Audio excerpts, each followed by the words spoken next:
What if you woke up one morning and every dollar you'd saved, every bond you'd trusted, every paper asset you'd carefully accumulated was worth less than the paper it was printed on? That's exactly what happened to millions of Germans during the Weimar Hyperinflation, one of the most catastrophic financial collapses in human history. And the cruel truth is, only 3 assets survived, and the Germans who missed number 3, they lost absolutely everything. This third asset is the one this video is built around. And the reason almost no one names it is because it doesn't look like a financial instrument at all. Hold that thought. To understand what those 3 assets were, and why the third one is the one almost no historian leads with, you have to start with a single man and a single transaction that makes what happened impossible to dismiss. In 1923, a German man walked into a bank with a lifetime of savings and walked out able to buy one thing: a subway ticket. Not because he was reckless or made a single bad decision. Because he did everything right, and in Weimar Germany, doing everything right had quietly become the most dangerous position of all. The man who walked out with a subway ticket was Maximilian Bern, a German writer and editor in Berlin, who had spent a lifetime building exactly the kind of security a civilized society tells you to build. By 1923, Bern had accumulated approximately 100,000 paper marks in a bank account. Before the war, that sum might have funded a modest retirement. A real one, the kind where a man stops worrying. Then the inflation hit its peak. Bern walked to the bank, withdrew his entire balance, and discovered that 100,000 marks would actually purchase only one subway ticket in Berlin in 1923. 100,000 marks, one ride on the train. According to the documented account, Bern rode the loop once around the city, returned to his apartment, and later starved because he could no longer afford food. That is the part modern audiences almost always miss. Hyperinflation does not hunt the reckless. It hunts the person who believes that cash deposits and savings still mean what they meant last year. Bern did not lose his money because he speculated badly. He lost it because he held the wrong kind of safety, while the unit of safety itself was dying.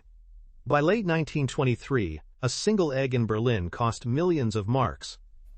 A loaf of bread that cost 250 marks in January 1923 cost 200 billion marks by November of the same year. That is not a typo. The same loaf of bread, 10 months apart, 200 billion marks. So the question is not whether inflation hurts. The question is what, in an event like Weimar, actually remains standing when the arithmetic itself breaks. In Germany, only 3 categories of assets truly survived. And if you are thinking of the obvious answer first, you are already 2 behind. The first survivor was the least surprising, but understanding why it worked matters more than simply knowing what it was. Gold, hard foreign currency. Anything that existed entirely outside the paper mark. The clearest signal was not the asset itself, it was the government's reaction to it. When too many Germans began quietly converting their savings into gold or foreign currency, the state moved fast to restrict those transactions, imposing legal controls and creating foreign exchange shortages. Think about that logic carefully. The state does not rush to restrict the asset that is failing. It restricts the asset that is working. Gold did not create bread. Dollars did not stop the political chaos. But both did something the paper mark had lost the ability to do. They carried purchasing power across time. A family that held even a portion of its wealth in gold or hard foreign currency was no longer fully trapped inside a unit that could melt between breakfast and supper. That was Bern's catastrophe, described in its negative form. He had money. He simply had money that could not leave the fire. But gold was not the most powerful Weimar survivor. The second asset was more counterintuitive, more aggressive, and far more dangerous in the hands of someone who understood the timing. His name was Hans-Georg von der Osten, a former World War I fighter pilot. In February 1923, von der Osten purchased a country estate for 2 million paper marks.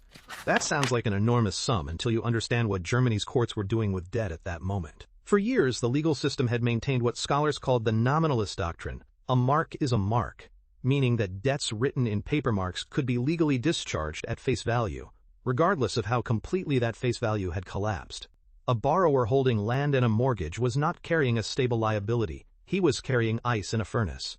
By autumn of 1923, as agricultural prices were being repriced almost daily, Von der Osten paid off his entire estate loan, with less than half the proceeds from a single potato harvest. One potato harvest wiped out an estate mortgage. That sentence sounds exaggerated, it is not. Modern finance trains people to think in nominal terms, to see the debt number first and the currency regime second. Weimar reversed that order entirely.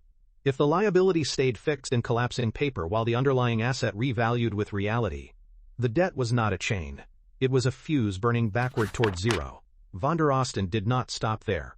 In the same period, he purchased 100 tons of maize for 6 million marks, approximately £3,000 at the research exchange rates, and sold it within a week at double the nominal price. 100 tons of maize, doubled in price, in 1 week. The second Weimar survivor was not simply land. It was real property financed with debt that remained legally payable in a currency that was dying. The deed mattered. But the mortgage mattered just as much. In Weimar, leverage did not destroy the debtor. Under these specific conditions, it rescued him and annihilated the creditor. That is also why the damage spread so unevenly across the same society, in the same year, under the same legal system. The inflation that vaporized Bern's life savings simultaneously erased von der Osten's liabilities. The same courts that left Bern with a subway ticket allowed old debts to be extinguished with money that no longer represented anything like the original claim. Wealth had not disappeared. It had moved. From savers to debtors, from fixed claims to real assets, from the cautious and salaried to the leveraged and fast. Germany eventually tried to unwind what had happened. Legislation in 1925 attempted to restore some of what creditors had lost. But you cannot legislate back a potato harvest. The transfer was already complete, the wealth had already moved. At this point the pattern seems to resolve itself. Escape into gold. Or buy property with debt.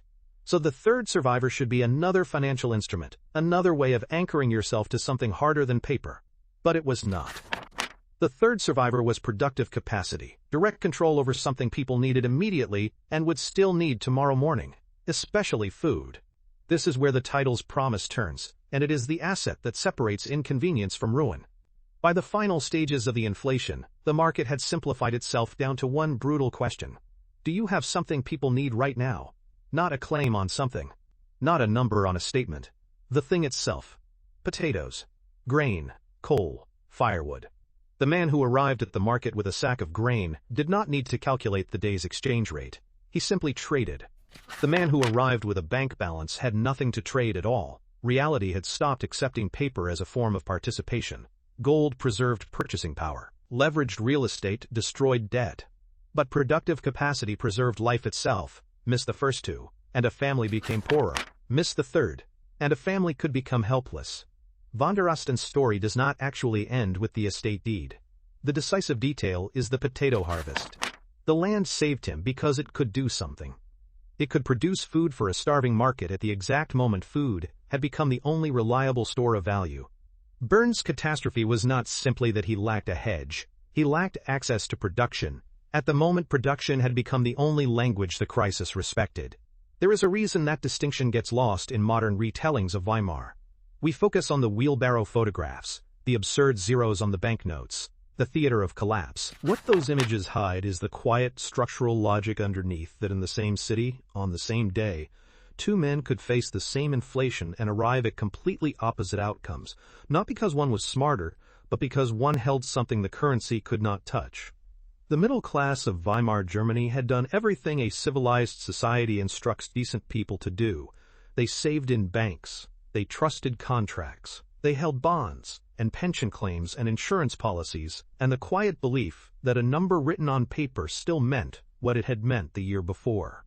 The man with cash reserves, the widow with a bond, the professional waiting patiently for repayment in full. All of them were standing inside a building whose foundation had already burned away. They simply had not smelled the smoke yet. The winners were not wiser in any moral sense. They were not more disciplined or more far-sighted. They were simply holding things the currency could not define. Metal, foreign claims, land tied to fixed nominal debt, crops, inventories, and essential outputs. In a stable era, those are portfolio choices. In Weimar, they became the line between inconvenience and ruin. There is one more truth inside this history that matters. Weimar hyperinflation was not a total collapse of civilization. Courts still operated, trains still ran, property titles still held legal weight. farms still harvested. That is precisely why these three assets worked. Gold could still be exchanged. Debt could still be legally extinguished. Production could still meet demand. Weimar was not the end of the world. It was something more specific and more terrifying. A period in which the unit of account died faster than the social order around it did. That gap created a brief, brutal window where the right asset made a family richer even as the country itself grew poorer. So the final image to hold is not a wheelbarrow of banknotes, it is a comparison. In one Berlin apartment, Maximilian Bern sits with 100,000 marks, a lifetime of savings, that will buy him one subway ticket and nothing else. On a rural estate, Hans-Georg von der Osten pays off his mortgage, with less than half the proceeds from a single potato harvest. Same nation, same year, same collapsing currency. Different assets, entirely different fate. The Weimar middle class was not a different species. They were not reckless or ignorant or unlucky in any personal sense. They were people who believed the system around them was more permanent than it turned out to be. That belief, not speculation, not greed, not a single bad decision, is what cost them everything. And the system did not announce its failure. It did not collapse dramatically on a Tuesday morning so that everyone could see it and respond. It dissolved quietly, one transaction at a time, while most of its victims were still waiting for the moment of obvious danger that never clearly came. If you are sitting today with savings in an account, a pension on paper, or a salary you trust will keep pace with the world around you, the question Weimar leaves behind is not whether you are worried enough. It is whether you are holding anything the currency cannot touch. And that leaves the question this video cannot answer, but another one on this channel already does.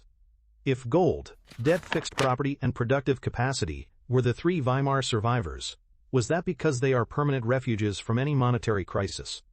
Or was it because Germany in 1923 still had functioning courts, farms, and markets, a social order intact enough for those assets to work? Because in 1971, the United States made its own quiet decision about the dollar. Not hyperinflation. Not a wheelbarrow moment. Something slower, more deliberate, and arguably more consequential, because it affected every currency on Earth simultaneously, and almost one in that room called it permanent. That story is already on this channel. And if you think you know what Nixon actually ended that August night, the third detail in that story will change what you think you understand about the money in your pocket right now.